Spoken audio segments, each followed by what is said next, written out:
Eh bien bonsoir tout le monde, c'est l'administrateur. Ce soir, nouvelle vidéo. Après clairement 8 mois d'absence, eh ben, qu'est-ce que vous voulez? C'est comme ça. J'ai clairement pas d'idée. Donc je suis tombé sur un logiciel les amis. Ça va vous simplifier la tâche mais de partout. Dans Windows, dans tout ce que vous voulez.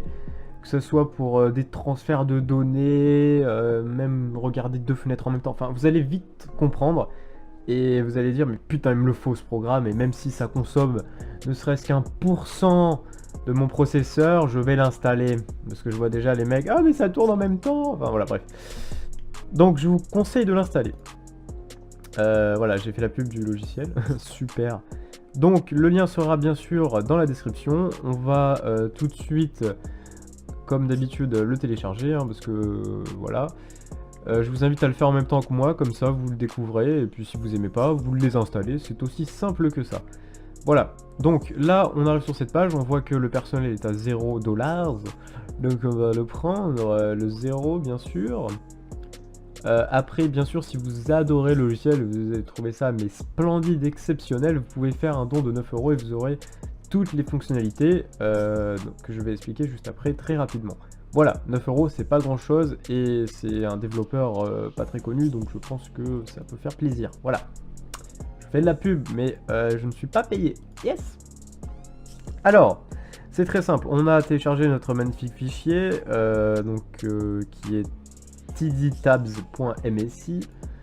Donc c'est un .msi, on double-clique. Next, on accepte les conditions, bien sûr, bien évidemment. On change pas le répertoire, ça ne sert à rien. Next, installe. Voilà, ça nous demande bien sûr les droits d'administration. Finish. Voilà, donc là on arrive sur cette magnifique fenêtre. Et là vous allez comprendre mais toute la magie, la puissance de ce logiciel incroyable. On va aller sur un Continue with the TDTabs Personal Edition. Donc en gros on l'utilise à des fins personnelles, donc on n'aura pas toutes les options. Ouais, c'est cool, il nous précise bien. Donc là, comment on s'y prend? C'est très très simple. On peut prendre une fenêtre, n'importe quoi, hein, votre explorateur. Donc je vais rester sur cette page là. Je vais un peu la réduire quand même. Voilà. Et je vais prendre par exemple ma chaîne YouTube. Voilà, parce que jamais on s'aime trop. Voilà. Donc, j'aurais dû aussi. Et là, vous allez comprendre très simplement ce que c'est. Vous voir que quand je survole tout simplement ici avec la souris, j'ai un petit onglet téléchargement. Hein. Je survole ici un petit onglet d'administrateur en plus de l'onglet de YouTube. Enfin bon, on s'en fout un peu. Je vais tout simplement prendre cet onglet, le glisser sur le deuxième. Et là, qu'est-ce qu'on a les amis? On a une fenêtre, une seule et unique fenêtre qui contient en fait deux onglets, donc téléchargement et YouTube. Donc vous avez pu comprendre que ça fait la fusion des deux. Et ça marche, mais avec tous les logiciels qu'il y a sur votre ordinateur, vous pouvez même faire des jeux comme ça avec des instances. C'est puissant, c'est puissant. Voilà, c'est pas très connu, c'est très pratique parce qu'on a une seule fenêtre et on peut mettre tous nos programmes. Par exemple, je prends Discord, je fais pareil, je prends un petit onglet, voilà. Hop. J'ai pas à aller en bas dans la barre, ah, alors il est où mon truc? Ah, j'ai 46 trucs. Vous savez, quand on a 500 fichiers ouverts du même programme et qu'on cherche, ah putain, c'est quelle version et tout. Non, et bah là, les amis, on a juste à faire ça. Si on veut le récupérer, on a juste à le reglisser dehors. Voilà, c'est très très simple. Après, bien sûr, il y a de la personnalisation. Hein. Après, c'est... Plus vous personnalisez, plus c'est payant, on va dire. Hein. Vous devez payer. Ça, c'est à vous de voir, je vous laisse regarder. Donc, clic droit dessus sur un petit onglet pour les paramètres. Settings. Et là, bien sûr, donc on a tout ce qui nous intéresse, hein, toutes les options, hein, clairement. Donc c'est en anglais, je vous explique les plus basiques. Ici, on a le Start with Windows. Hein.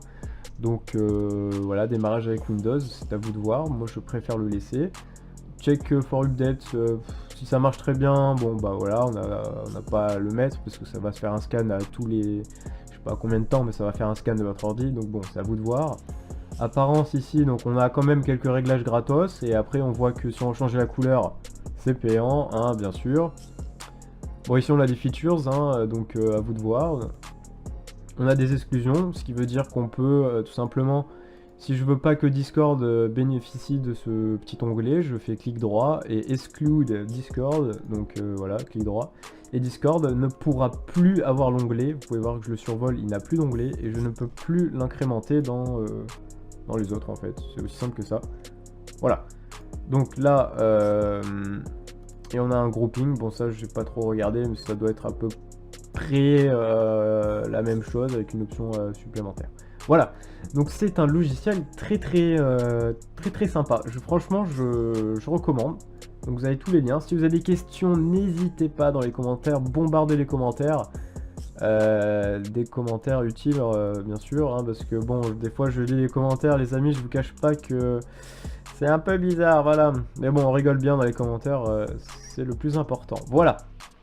Donc, c'était une petite vidéo, voilà, comme ça, pour vous présenter un programme. Très prochainement, il y aura de plus grosses vidéos qui arriveront sur la chaîne, avec des tutos très sympathiques pour les personnes qui en ont besoin, toujours. Parce qu'on fait ça pour aider les gens, c'est mon but, clairement. Voilà, donc j'espère que ça vous a plu. Passez une bonne soirée.